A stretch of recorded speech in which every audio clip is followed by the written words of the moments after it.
Saudara, bencana banjir bandang di Aceh Tamiang menyisakan kisah heroik dari seorang babinsa yang menyelamatkan bayi dan warga. 25 jiwa diselamatkan dengan menggunakan alat seadanya.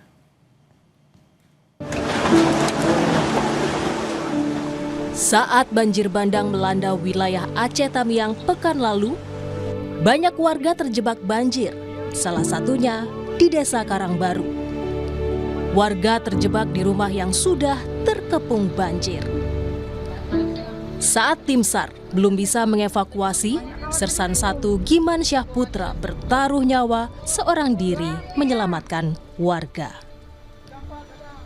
Prajurit TNI yang berdinas sebagai Babinsa Koramil 02 Karangbaru Kodim 0117 Aceh Tamiang ini bolak-balik menerjang banjir untuk mengevakuasi warga. Dengan inilah kita bisa menolong dengan alat ban. Kita tolong satu persatu. Ini Bapak bikin talinya sendiri ya? Pada saat itu Bapak rakit talinya ya? Dirakit kita sendiri. Dirakit. Sudah dirakit, baru kita aksi. Dari depan melambung melalui tali-tali kabel listrik. Pinjaannya kabel Telkom sampai ke sasaran yang mau kita bantu. Dengan bantuan alat pelampung inilah. Dalam keadaan kosong, kalau kita ikat ke punggung, kita satu persatu, warga kita tolong, terutama ibu-ibu dulu.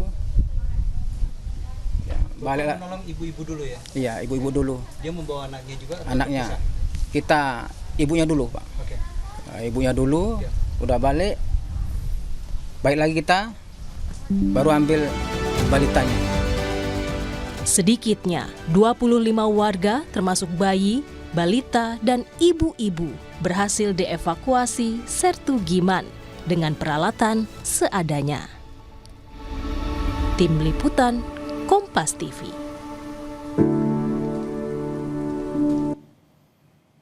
Dan saat ini sudah bergabung melalui sambungan satelit ada Sertu Giman Syahputra, salah satu babinsa di Aceh Tamiang yang ikut menyelamatkan banyak korban banjir bandang.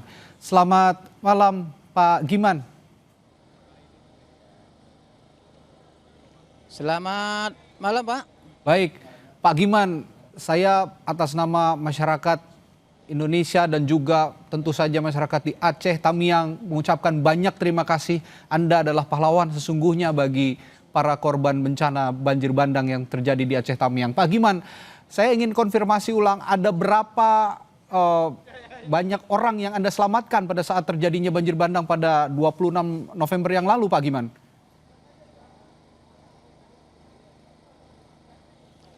Yang sudah saya selamatkan, yang saya sudah hitung 25 orang. Baik, ada 20. Saya sebagai manusia biasa juga. Silakan Pak, teruskan. Saya sebagai juga manusia biasa, juga punya hati nurani sebagai relawan bencana alam yang menimpa Aceh Tamiang. Ya, sebagai saya seorang tentara juga, sebagai seorang babinsa, saya berdinas di Koramil 02 Karangbaru.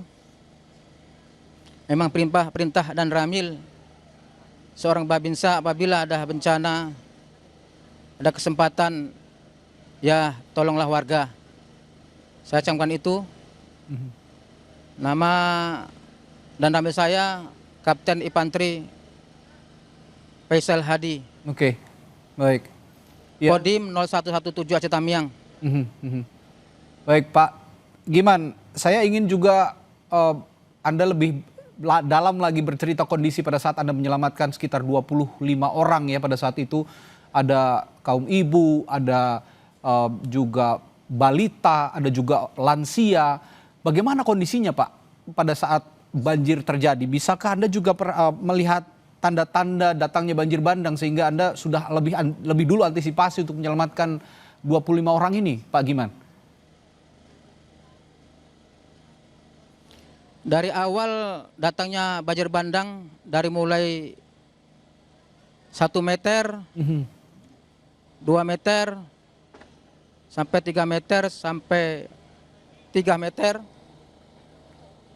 Saya sudah pantau karena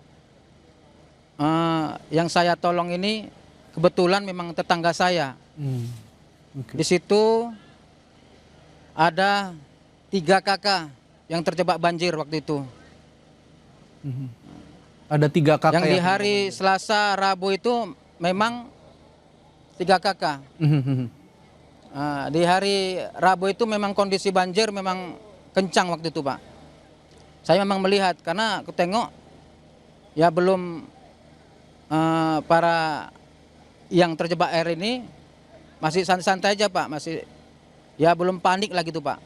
Oke. Tapi waktu air naik itu, Pak, di hari Kamis pagi, disitulah mereka meminta tolong, menyebut nama-nama saya. Giman, tolonglah Bibi, di sini ada bayi-bayi, ponakanmu juga, tolonglah Giman. Yang di ujung sana punya satu rumah lagi itu juga, tolonglah bayinya saja. Bayinya saja kami biar ke sini. Oke. Tapi kan tidak mungkin, saya sebagai manusia, kalau bisa selamat semua, saya bantu. Gitu, Bapak. Baik, Pak Giman. Sungguh sangat menyentuh aksi yang Anda lakukan ini karena saya tahu Anda berusaha sekuat tenaga melalui visual-visual yang beredar juga. Anda berusaha sekuat tenaga menyelamatkan semua nyawa yang ada pada saat itu yang terancam oleh bencana alam banjir bandang. Nah, tapi pada saat itu Pak Giman, Anda kan memakai alat seadanya dengan jerrycan, dengan ban bekas begitu ya kalau saya lihat dari visual. Selain alat-alat itu, apalagi tantangan yang Anda hadapi pada saat menyelamatkan ke-25 orang ini pada saat banjir besar datang? Tantangan saya itu, Pak, untuk bisa menyeberang sana itu saya ada jalan, yaitu dari kanopi daripada rumah saya. Oke. Dan melambung melalui tiang listrik, saya panjat dan meniti daripada pegangan saya itu waktu itu kabel listrik dan pijakan saya waktu itu. Pada Memang saat, mohon maaf saya Pak Giman, saya potong, mohon maaf. seorang tentara, Pada saat itu Pak. ada kabel listrik juga ya Anda katakan ya. Itu Anda sudah mengetahui kabel-kabel listrik itu sudah tidak aktif lagi atau bagaimana? Kan jika memang kabel listrik itu masih aktif itu juga bisa membahayakan nyawa Anda, Pak Giman. Memang saya, Pak, tidak terpikir ke situ, Pak. Oke. Saya terpikir kayak mana caranya warga itu selamat gitu, Pak. Luar biasa. Ya. Ya alhamdulillah kabel itu memang tidak berarus, Pak. Saya paham itu. Tapi saya tidak memikirkan apakah ada arusnya apa tidak. Saya tidak terpikir tuh, Pak. Yang penting saya harus sampai ke sana gitu, Pak. Jadi apa yang ada di benak Anda pokoknya selamatkan dulu semua nyawa. Satu nyawa sangat berharga untuk Anda, begitu ya Pak Giman ya? Iya, Pak. Baik. Pak Giman, Karena mereka termasuk ya. ya, oke. Pak Giman, Anda di Babinsa bertugas di sana, artinya Anda juga memiliki pembekalan manajemen krisis. Karena kalau saya lihat korban-korban ini kan juga punya prioritas mana yang lebih dulu harus diselamatkan, mana yang dulu lebih belakang diselamatkan. Nah, Anda memilah-milah korban mana dulu yang harus diprioritaskan. Bagaimana Anda mempelajari manajemen krisis itu, Pak Giman? Karena kan saya pelajari arus daripada derasnya air banjir bandang itu memang penolong pertama itu memang kebetulan pas di sebelah rumah saya jarak sekitar 4 meter. Waktu itu memang saya penolong pertama itu ada satu warga yang memang kebetulan memang udah terjebak juga, tiga rumah waktu itu. Oke. Memang udah jebol. Jadi saya udah feeling mendaratnya melalui yang saya jebol itu, Pak. Oke. Ya. Satu persatu. Baik. Ya, baik. Lalu Balik lagi, Ya, ambil silakan. lagi, balik lagi, ambil lagi itu Pak. Oke. Oke, saya ingin juga tanyakan Pak Giman, dari ke-25 Selamatkan ya, dari ke-25 orang yang Anda selamatkan ini bagaimana kondisinya saat ini yang Anda ketahui, Pak? saat ini sudah alhamdulillah sehat, udah kembali ke rumahnya masing-masing. Sebagian udah pulang ke kecamatan lain. Ya alhamdulillah dijemput sama keluarganya. Yang sebagian Baik. yang menetap karena berdampingan dengan rumah saya ya balik ke rumahnya bersih-bersih, Pak. Baik. Terakhir singkat saja Pak Giman, dari pengalaman ini apa pelajaran terpenting tentang kesiapsiagaan bencana di daerah rawan bencana seperti Aceh Tamiang yang Anda alami pada saat kemarin banjir bandang terjadi Pak Giman?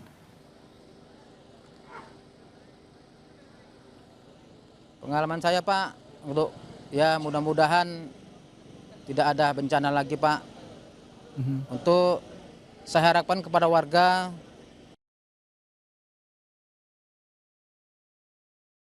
khususnya Kabupaten Aceh Tamiang, setiap ada bencana banjir pastikan ada pemberitahuan.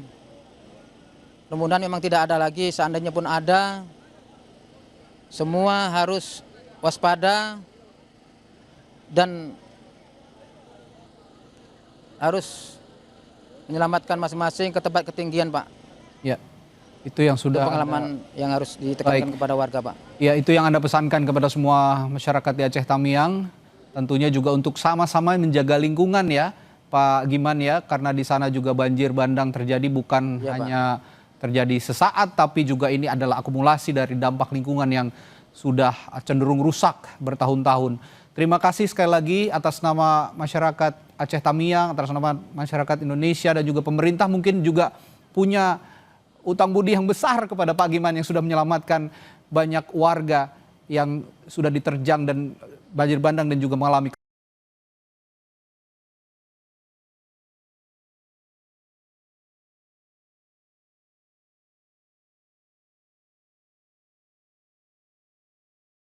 kesusahan pada saat banjir bandang besar terjadi di sana. Terima kasih sekali lagi Pak Sertu Giman Syahputra, salah satu Babinsa di Aceh Tamiang yang sudah berbagi ceritanya di Sapa Indonesia Malam. Sampai jumpa lagi, sehat selalu Pak Giman.